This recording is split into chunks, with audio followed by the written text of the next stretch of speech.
श्री स्वामी समर्थ मित्रांनो, नमस्कार। तर आज मी खूप खुश होते सकाळ सकाळ लवकर आवरून, कारण की आज तुम्ही थंबनेल पाहिलंच असेल की मी जाणार होते आमच्या माहेरी, माझ्या माहेरी म्हणजे माझ्या मम्मी पप्पांच्या घरी। तर मित्रांनो, आज सकाळ सकाळ खूप लवकर आवरलं, स्वयंपाक वगैरे करून जेवण वगैरे करून आम्ही निघालो पारनेरला जाण्यासाठी।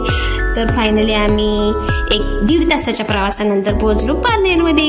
पारनेरमध्ये आल्यानंतर खरंच खूप जुन्या आठवणी जाग्या होतात। कॉलेज लाईफ आठवती, शाळेची लाईफ आठवती, जिथे पाणीपुरी खाल्ली ती गाडा आठवतो, जिथे वडापाव खाल्ला तो गाडा आठवतो, बस स्टँड आठवतो। या सगळ्या गोष्टींना परत नव्याने उजाळा येतो आणि खरंच असं वाटतं खरंच खूप छान होतं यार, आपलं गाव छोटंच होतं पण मस्त होतं। त्याच्यानंतर आमच्या साहेबांना खायचा होता वडापाव, चाचा फेमस वडापाव होता। इथं 15 रुपयाचे 2 वडापाव भेटतात, म्हणून आम्ही आज आवडीने जुन्या आठवणी जाग्या करण्यासाठी गेलो होतो वडापाव खाण्यासाठी, कारण त्यांनी पण इथला वडापाव आधी खाल्लेला होता आणि मी पण वडापाव खाल्ला होता। तर इथे हे 15 रुपयात ना ही पूर्ण प्लेट भेटती, 2 वडापाव भेटतात। तर असंच वडापाव वगैरे एन्जॉय केला आणि मग निघालो घरी जाण्यासाठी। वडापाव खूप छान होता पण चाच्याच्या हातची चव नव्हती। तर मग घरी गेलो, पप्पांचं इथं टीव्ही पाहायचं काम चाललं होतं आणि आज आम्हाला जायचं होतं बाहेर, म्हणून आता हे इथं मोबाईल बघत बसले होते। पप्पा टीव्ही पाहत होते आणि खरंच खूप छान वातावरण होतं मम्मीच्या अंगणातलं, कारण की झाडे वगैरे खूप आहेत आणि खूप हिरवळ आहे। मम्मीची घाई गडबड चालली होती आवरायची, तर बाहेर जायचं होतं म्हणून। तर हे आहे आमचं घर। तर इथं आमचं असंच चाललं होतं आणि आमचा एक कुत्रा आहे, तो इतका आम्हाला डेंजर भुकतो ना, त्याच्यामुळे आम्ही जरा भेद देत होतो त्याच्यापासून। तर मग आम्ही निघालो इकडं बाहेर जाण्यासाठी। तर आम्ही गेलो होतो गणेशखिंडीला। गणेशखिंडी म्हणजे गणपतीचं मंदिर आहे, ते तिथे प्रकट झालेला गणपती आहे। ज्यावेळेस सेनापती बापट हयात होते त्यावेळेस ह्या गणपतीचं तिथे त्यांना प्रसन्न होते ते गणपती, म्हणून सेनापती बापट हे इथेच राहायचे।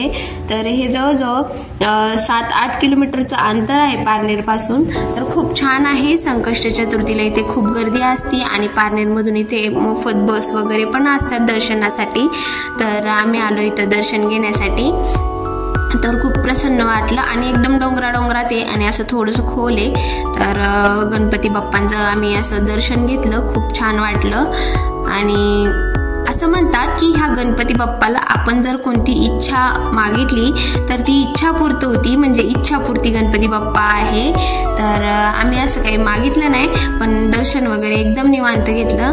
पप्पांनी पण दर्शन घेतलं। त्याच्यानंतर तिथं जरा वेळ बसलो, आराम केलं, थोडंसं 5-10 मिनिटं तिथं बसलो आणि मग तिथून निघालो आम्ही पुणेवाडीच्या भैरवनाथांना जाण्यासाठी। तर इथं आलो होतो पुणेवाडीच्या भैरवनाथांना, इथं बाहेर श्रीफळ वगैरे घेतलं आणि गेलो मग आतमध्ये। तर पुणेवाडीच्या भैरवनाथांचा पण आवार खूप मोठा आहे आणि खूप छान आहे। तर खरं तर आमच्या पारनेरमध्ये 2 भैरवनाथ आहे, एक पारनेरमध्ये आणि एक पुणेवाडीमध्ये। तर पारनेरमध्ये जो भैरवनाथ आहे तो मोठा भाऊ असा म्हणतात आणि जर पुणेवाडीमध्ये जो भैरवनाथ आहे त्याला छोटा भाऊ म्हणतात। पण खरंच खूप छान, ज्यावेळेस पारनेरची यात्रा असते त्यावेळेस या पुणेवाडीच्या भैरवनाथांचे मुखवटे पारनेरला पालखीमध्ये घेऊन येतात आणि नंतर तिकडे यात्रा झाली की मग ते मुखवटे इकडे येतात, असं असतं। त्याच्यामुळं इकडं पण खूप गर्दी असते। तर इथं होती 5:30ची आरती, म्हणून आम्ही म्हणलो की आज आरती करूनच जावा। आणि आधी पुणेवाडीच्या भैरवनाथांची आरती होती 5:30ला, त्याच्यानंतर पारनेरच्या भैरवनाथांची 6:30ला आरती होती। तर खरंच अंगावर काटा येण्यासारखे क्षण असतात आरतीचे, कारण की त्यामध्ये खूप जोरात ढोल आणि ह्या घंटा दिसत आहे त्या घंटा वाजतात। तर खूप असा कानात असा गजर जोरात होत असतो, खूप जोरात आवाज येत असतो त्या ढोलचा त्याचा। इथे पुजारी बाप्पांची तयारी चालली होती आरती करायची। तर ते आपले धूप वगैरे ओवाळून घेत होते। त्याच्यानंतर आरतीला सुरुवात झाली। जवळजवळ आरती भैरवनाथांची 20 ते 25 मिनिटाची आरती असते। तर इथे पहिल्यांदा आरती झाली, नंतर हे असे ढोल आणि घंटा वाजवतात। आपल्यासारखे जे भाविक येतात तिथं तेच घंटा वाजवत असतात, पुजारी बाप्पा वगैरे ढोल वाजवत असतात। त्याच्यानंतर आम्ही इथं असं आरती केली, जवळजवळ अर्धा-पाऊण तास आमचा आरतीमध्ये गेला। त्याच्यानंतर आम्ही असं आरती झाल्याच्या नंतर नाथांच्या पाठीमाग जाऊन इथं शिखरावरती पण एक देव आहे, त्या देवाचं दर्शन घेतलं. पाठीमागून पण आम्ही असं दर्शन घेतलं. त्याच्यानंतर मंदिरात येऊन मंदिरात भैरवनाथांचं दर्शन घेतलं. तर भैरवनाथांच्या मंदिरात महिलांना जायला प्रवेश नाही, फक्त पुरुषच आतमध्ये जाऊ शकतात, महिला बाहेरूनच दर्शन घेतात. त्याच्यानंतर आम्ही असं बाहेर आलो, म्हणलं जरा वेळ बसावा. तर मम्मीला इथं माझ्या मम्मीची खूप जुनी पाहुणी होती, पाहुणी म्हणजे मैत्रीण पण म्हणता येईल, त्यांच्या दोघींच्या चांगल्या छान अशा गप्पा चालल्या होत्या. तोपर्यंत मी इकडं बाहेरचा असं हे करून घेतलं. तर आता खरं तर उन्हाळ्याचे दिवस आहे म्हणून असं थोडंसं रुखसुख वाटतंय, पण पावसाळ्यात खरंच खूप प्रसन्न वाटतं, कारण सगळीकडे हिरवगार वातावरण असतं.